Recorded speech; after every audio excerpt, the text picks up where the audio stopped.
Welcome, students, to our afternoon session, counseling and guidance, and our session 2 is principle of counseling and guidance. Uh, by the end of this session, I'm expected you to be able to define principle of counseling and guidance, to be able to explain principle of quality counseling, to be able to identify principle of quality guidance, and to be able to explain the differences between guidance and counseling.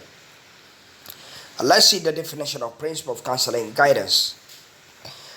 We say principle are fundamental norms, rules, or values that represent what is desirable and the positive for a person, group, organization, or community, which help in determining the rightfulness or wrongfulness of its action. Principles are more basic than policy and objectives and are meant to govern both. Principles are fundamental norms, rules, or values that represent what is desirable and the positive for a person, group, organization, or community, which help in determining the rightfulness or wrongfulness of its action. Principles are more basic than policy and objective and are meant to govern both. And this, when we say principles, norms, rules, or values that represent what is desirable and positive for a person, group, organization, or community, we put principles for a positive impact to a community, individual, or group. Principles direct us in making an objectives and a policy in which our people are living, or in which an organization is working, or leading a person to its action, or whatsoever they are supposed to. Let's see the principle of quality counseling. The following are the principles of quality counseling. First, establish and maintain rapport with the client. Establishing and maintaining rapport with the client.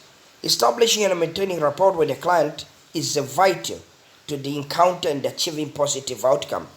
This can begin by creating a welcome environment and should continue through every stage of client encounter, including follow-up. If it's the rapport is not maintained or established with the client, it will be very difficult for the client to be open to a counselor. You get it? Or whoever is asking for anything. You get it? So you should establish and maintain a rapport with the client, which create a welcoming environment and should continue through every stage of the client encounter. So it's all about creating that environment, a welcoming environment with the client. So to gather freedom of your client, to explain, to speak his feelings, to be free with his or emotions. So counseling model that emphasize the quality of the interaction between the client and the provider have been associated with increased rational use of medicine, increased use of more effective method, increased use of repeat or follow-up services, increased knowledge, and enhanced the psychosocial determinant of medicine. For example, if you create this welcoming environment, a patient came to you, he took his medicine. Maybe you're trying to counsel your patient to comply with the medicine which has been given. Are you getting it?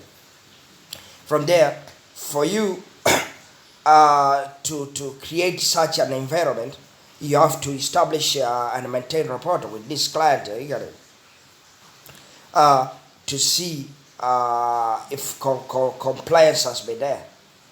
So, counseling model that emphasize the quality of the interaction between the client and provider have been associated with the increased rational use of medicine, increased use of more effective methods, increased use of repeat or follow-up services, increased knowledge, and enhanced the psychosocial determinant of medicine. I think we understand this point. Second, assess the client's needs and personalize discussion accordingly. You have to assess the client needs and personalize discussions accordingly. Each visit should be tailored to to the client individual circumstances and needs. Standardized questions assessment tools can help providers determine what services are most appropriate for a given visit. Assess the client needs and personalize discussion according to his or her problem. For example, if it is a problem of poor adherence to prescribed medicine, outcome of counseling can increase poor adherence or eliminate poor adherence. Okay, so taking something or assessing the client needs, and when you give this counseling on, for example, poor adherence to prescribed medicine, and trying to make that you have assessed this is the problem of your client. Then later, the outcome of your counseling to this client, it may increase poor adherence or eliminate poor adherence. It depends on which kind, on how the counselor approach the problem. Work with the client interactively to establish a plan. Working with the client interactively to establish a plan, including a plan for follow-up, is important. Establishing a plan should include setting goals, discussing possible difficulties with achieving goals, and developing action plans to deal with the potential difficulties. For example, the medicine are prescribed and the client comes to you and you see the schedule for his medicine. Maybe you want to give your patient 2 weeks doses and coming back after every 2 weeks. It's not just a principle that we give for 2 weeks. Maybe your patient may not be able to come in every 2 weeks. But when you try to counsel your patient or your client, you see the level of understanding, it qualifies maybe for 3 weeks or maybe every 1 week according to the understanding. Are we getting? You now make a schedule for follow-up of this compliance to reduce adherence. Are we getting? So maybe after every 1 week, every 2 weeks, every 3 weeks or 4 weeks, because you work with the client interactively to establish this plan. And the amount of time spent establishing a plan will differ depending on the client purpose for the visit and healthcare needs. A client plan that requires behavioral change should be made on the basis of the client's own goals, interests, and readiness for change. Use of computerized decision aids before the appointment can facilitate this process by providing a structured and interactive framework for clients to analyze their available options systematically and to consider the personal importance of perceived advantages and disadvantages. Counseling model on the medicine use that incorporated goal settings, development of action plan and follow-up have been associated with increasing adherence, compliance, and concordance in the treatment. Third, provide information that can be understood and retained by the client. Third point, provide information that can be understood and retained by the client. Client need information that is medically accurate, balanced, and non-judgmental to make informed decision and follow through on developed plans. When speaking with the client or providing educational material through any medium, example, written, audio, visual, or computer web-based, the provider must present information in a manner that can be readily understood and retained by the client. When speaking with the client or providing educational material through any medium, example, written, audio, visual, or computer web-based, the provider must present information in a manner that can be readily understood and retained by the client. Up to the general concept is, when you try to speak with your client, try your level best to speak the language which can be understood by your client. Simple language, simple directive which your client can take and can be retained. That's why provide information that can be understood and retained by the client. Because what the client needs is information or accurate information. Fourth, confirm client understanding. It is important to ensure that clients have processed the information provided and discussed. One technique for confirming understanding is to have the client restate the most important messages in her or his own words. For example, maybe you give different medication. Some should be taken in the morning, and others maybe should be taken in the afternoon. Maybe 8 hourly, 6 hourly, we get it. And these are different medication. Or some should be taken once per day. We get it. Then it's from there. When testing or confirming a client understanding, you may ask which medicine should be taken when to measure the understanding or to confirm that understanding.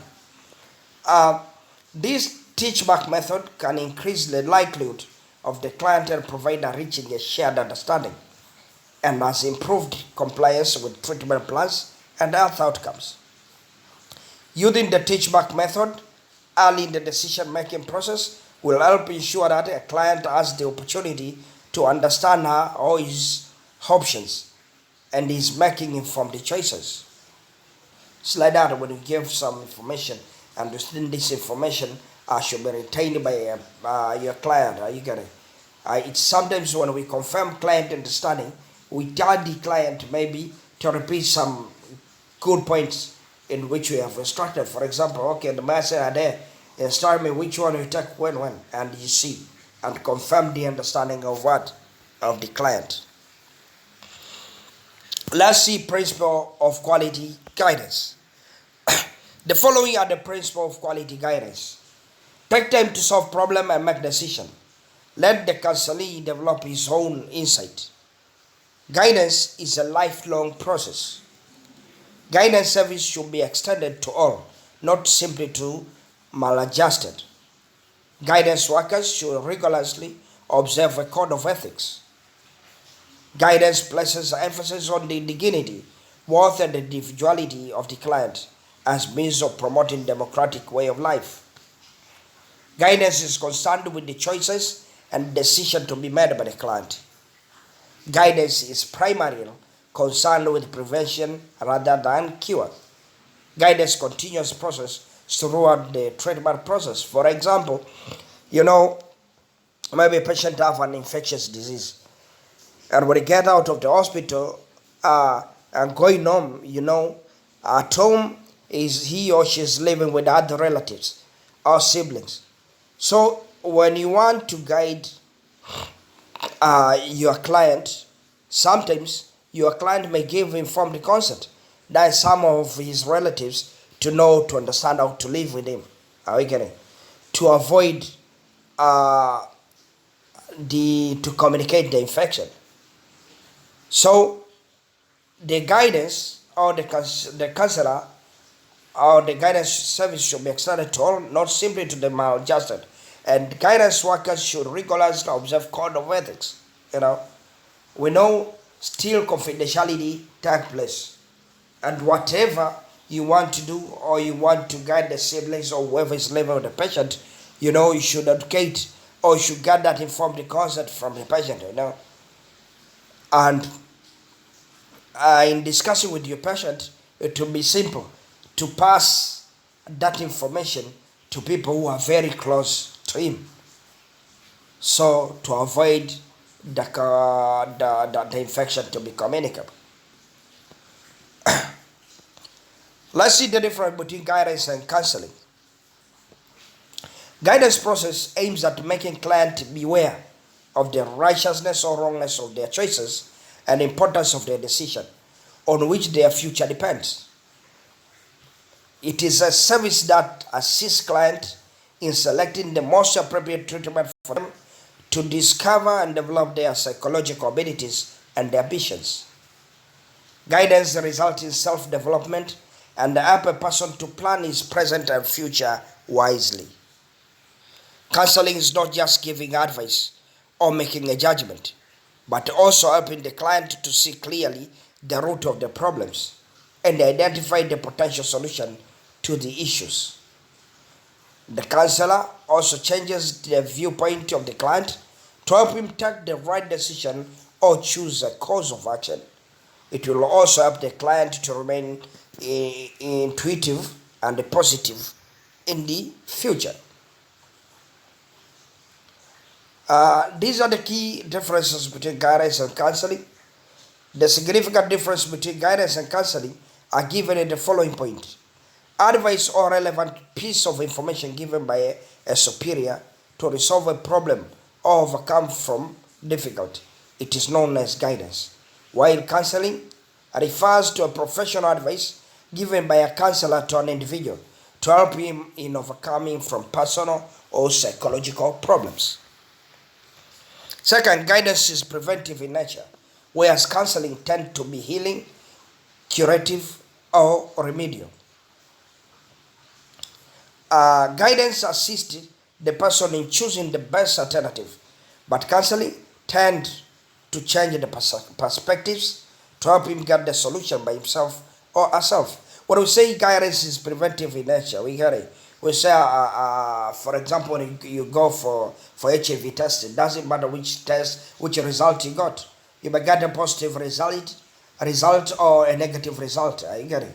But all of this, you should be guided to remain positive, to remain negative, or should be guided to live long with your positivity.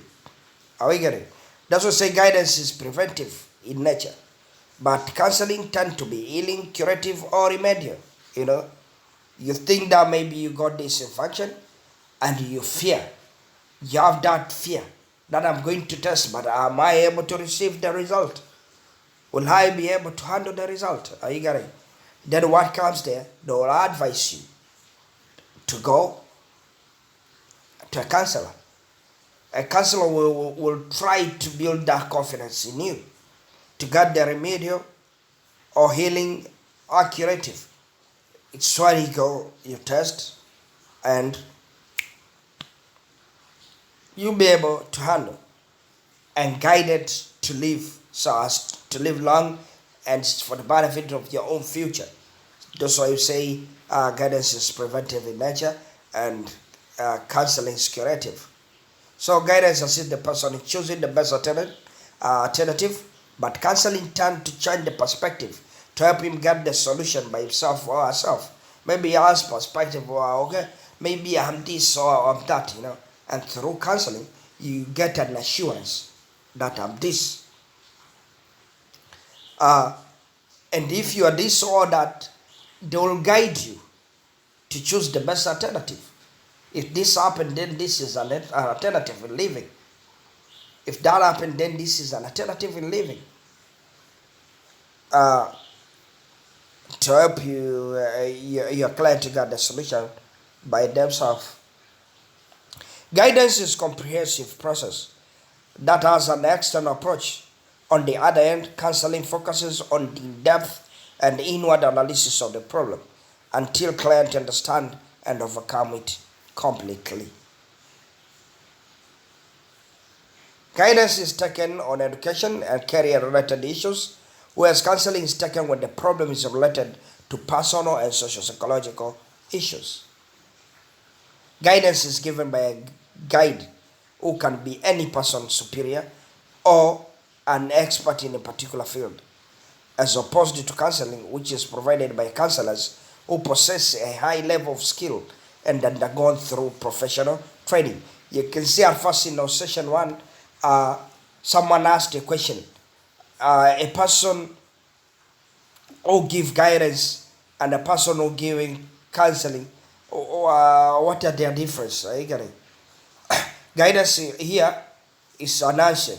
Guidance is given by a guide who can be any person superior or an accent or an expert in a particular field, as opposed to counseling, which is provided by a counselor who possess a high level of skill and that they're going through professional training.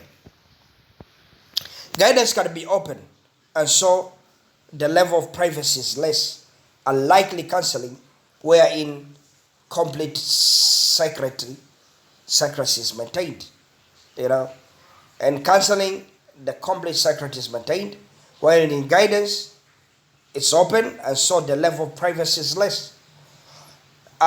You may refer to an example we gave above about an infectious disease, and the patient who has an infectious disease, and you want him to leave him or her to live with his medication or a medication, and leave the people who are close to him safe. Are we getting? Even the people who are around him, they should know how to live with him. So you have to open up to them. In the guidance, the guide takes the decision for the client, in contrast to counseling, where the counselor empowers the client to take decision on his own. But a counselor contrasts the counseling, where empowers the client to take decision on his or her own. While in the guidance, the guide takes the decision for the client, and contrast counseling, which is different. Let's see the similarities of guidance and counseling. Both are helping services, both aim at solving problems, both are principled activities. Both are principled activities, both aim at solving problem, both are helping services. I think with this, now we have the concept of what is counseling and what is guidance. The similarities between guidance and counseling, differences between counseling and guidance, the privacy in guidance and privacy in counseling. I think all of these are seen down here. You go pass through the key point, in which you should know what the principle of fundamental norms, rules, or values that present what is desirable and positive for a person, group, organization, or community, and help in determining the rightfulness or wrongfulness of its action. Principles are more basic than policy and objective, and are meant to govern both. Intellectual attitudes are the raw material of guidance, while emotional rather than pure intellectual attitude are raw material of the counseling process. When I say intellectual attitude are the raw material of guidance, because when you guide someone about something, it's educative. And when you counsel someone, it's about emotional. It's not something of pure intellectual attitude. Are we getting? Emotional rather than pure intellectual attitude are the raw material of the counseling process. You're trying to be able to empower a person to do something in his own, accepting him or herself. So it is clear that guidance and counseling are two different terms. The guidance aims at giving solution, while counseling aims at finding problems, working over it, and then resolving it. However, both the process attempts to solve the problems of the client, whereby the participation of both client and the expert should be there. Are we getting the point? For example, you may counsel someone, you may go and test a nutritional test, go and do this, then you go and test, having all test, because you empowered him, go and find out it's malnutrition. I get it. Then come into reality of how to live with that, or how to get out of that problem, because through counseling, you found the problem, And to solve the problem, that your client or patient need guidance. Now you start eat this kind of food, eat this food, this protein, vitamin, which is more of intellectual rather than being emotional. As far as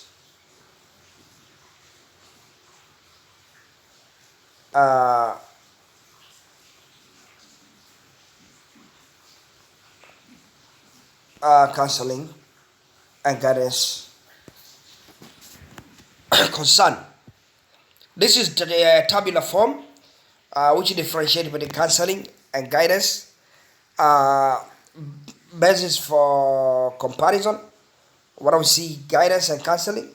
When we come to meaning, we say guidance refers to an advice or relevant piece of information, provided by a superior to solve a problem or overcome difficulty. When it comes to counseling, counseling refers to professional advice given by a counselor to an individual, helping him in overcoming from personal or psychological problem. Uh, when it's basing to nature, guidance is preventive, and we say counseling is remedial curative. Basing on approach, uh, guidance is comprehensive and extroverted, while counseling is in depth and introverted. Uh, Basing in what it does, guidance it assists the person in choosing the best alternative, while counseling it tends to change the perspective to help him get the solution by himself or herself. It assists the person in choosing the best alternative. It tends to change perspective to help him get the solution by himself or herself. What does guidance deal with? Guidance deals with education and career-related issues, while counseling uh, deal with personal and socio-psychological issues. Uh, Guidance can be provided by any person, superior or expert, while counselor, a person who possesses high level of skill and professional training, or is called what? A counselor. Privacy, it is open unless private. Counseling is confidential. Mode, it's one-to-one or one-to-many. Guidance, mode is one-to-one or one-to-many, while counseling is one-to-one, or sometimes it can be one-to-many. Decision making, a guider is making a guide, while in counseling, the decision maker is a client. Thank you. Let's go to this session 2 and find out when we face any difficulties, we should communicate to reduce them. So, waiting for the